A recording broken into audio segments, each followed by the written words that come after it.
Hi everyone, welcome back. We're at day 2 of our tax and asset protection event put on by Anderson Business Advisors. My name is Amanda Winalda. I'm an executive attorney here, and we're joined by Dennis Litz of IRA Club. Dennis, great to have you. Thank you very much. Why don't we start off by you telling us a little bit about yourself, your background, and what IRA Club does? I'll do myself fast because it's really boring. What I am is a compliance guy. I spent many years writing books on securities compliance. If you were a stockbroker, you may have read one of my books along the way because you had to pass your exam. Several years ago, we sold that business to the Washington Post, and I goofed around for a while, and then I got interested in self-directed IRAs. I had a self-directed IRA myself, and this was very, very early in the 2000s when very few people had these accounts, and I was wondering what other people were doing with them. So I started a club in Chicago called the IRA. We called it the IRA Club, and we met in the back room of a local Italian restaurant, and people came and talked about what they were doing. We learned from each other, and I told them what I was doing. They told me what they were doing. We all kind of learned together. Very soon, people wanted to open up an account for their cousin or their brother or their neighbor, whatever. And because I did have a compliance background, I ended up doing that. And one day I said, "Clunk, this is a business," and we just kept calling it the IRA Club because that was the name that it started with. And we've now been in business we're going on our 15th year. That's awesome. I didn't realize that it was actually started as a It club. really was a club, and I tell people that we kept the name because I had already printed letterhead. Yeah, you don't want to. I don't want to waste make it buy another box of letterhead. Why rebrand? Yeah. So not just a great way to start a business, but also to get Italian food. Sure, also the Italian food, right, yeah. So what is the benefit of a self-directed IRA? A self-directed IRA is the original form of IRA.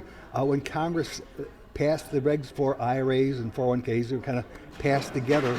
In 1974, they were set up, they were defined as a way to invest for your future.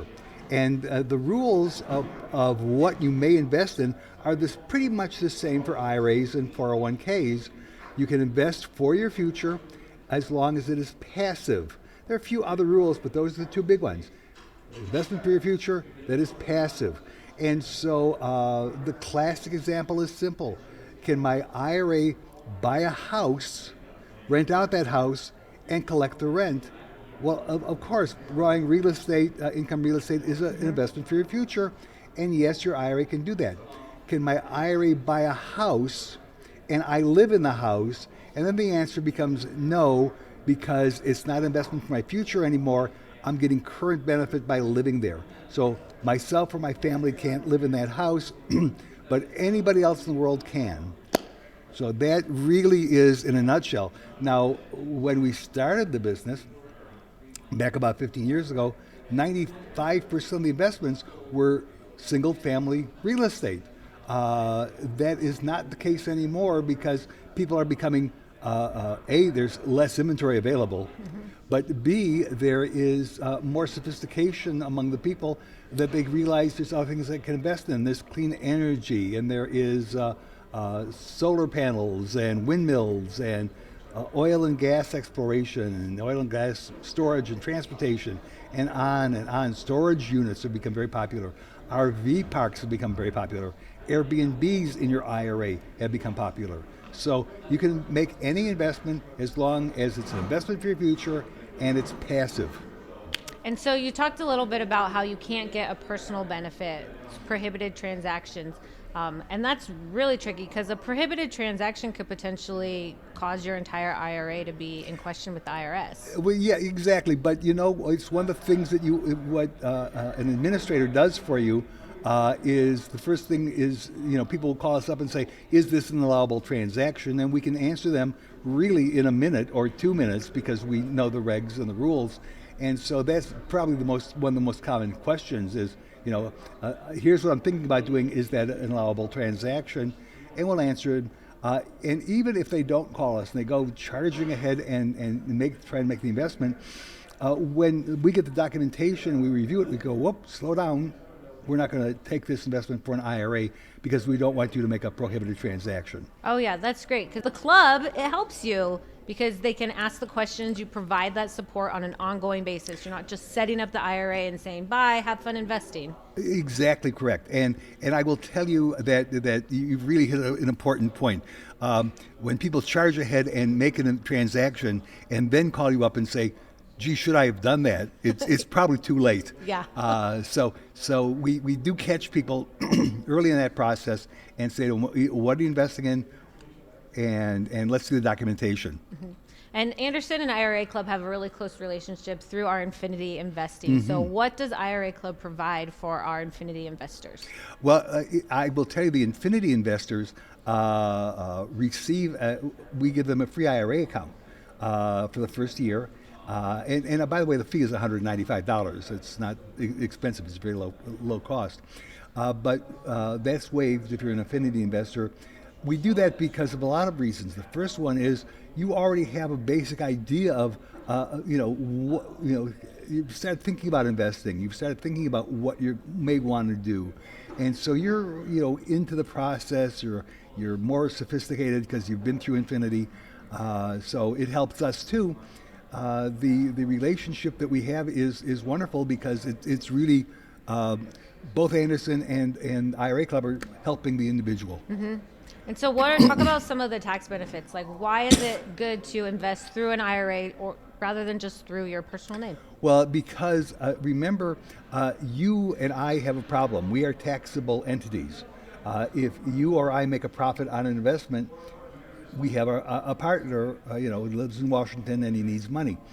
And the IRA is not a taxable entity. And that's a very, very big difference because, the more successful you become, the more you realize you have a big, big partner, and he becomes a bigger and bigger partner, the more successful you are.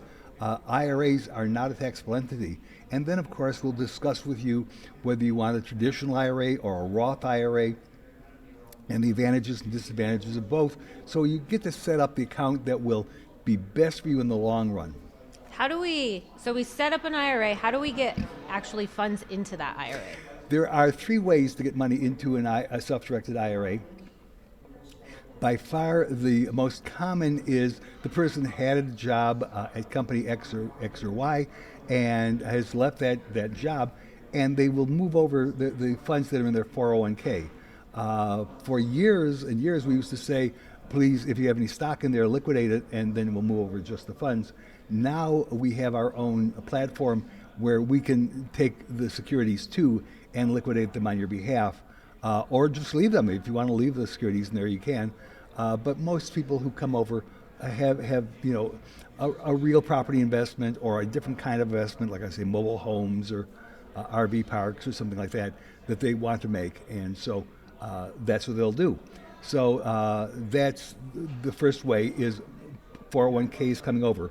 The second way is you have an IRA, and that IRA can be transferred. So maybe you have an IRA at Fidelity or Schwab or TD Ameritrade or wherever it is.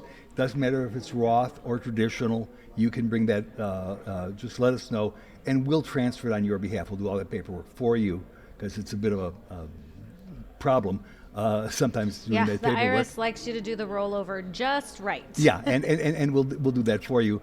Also, I'll just mention it, we do a lot of military rollovers.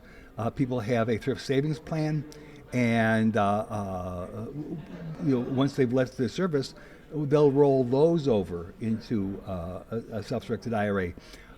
This may come as a surprise to people who are in the military, but I will tell you, rolling over a thrift savings plan from the military has more paperwork than anything else. I don't know if that surprises anyone. It never seems to. It never seems to. So what do people do to get started? They contact us either through Anderson or just call us up. It's IRA Club in Chicago, and look us up online, iraclub.com, and there's a ton of information on our website. But even so, just give us a phone call. We have people who do nothing but answer questions for beginners, answer questions for people who've never done it before. We understand it's a new world for some people, and so we have people who work with those who've never done it before. Yeah, and if you want to see Dennis in person, him and IRA Club will be at our Anderson tax and asset protection events. They're 4-day events. Day one is all about infinity investing, so you can come and see us live. Just go to andersonadvisors.com to get tickets. Thanks, Dennis. Thank you.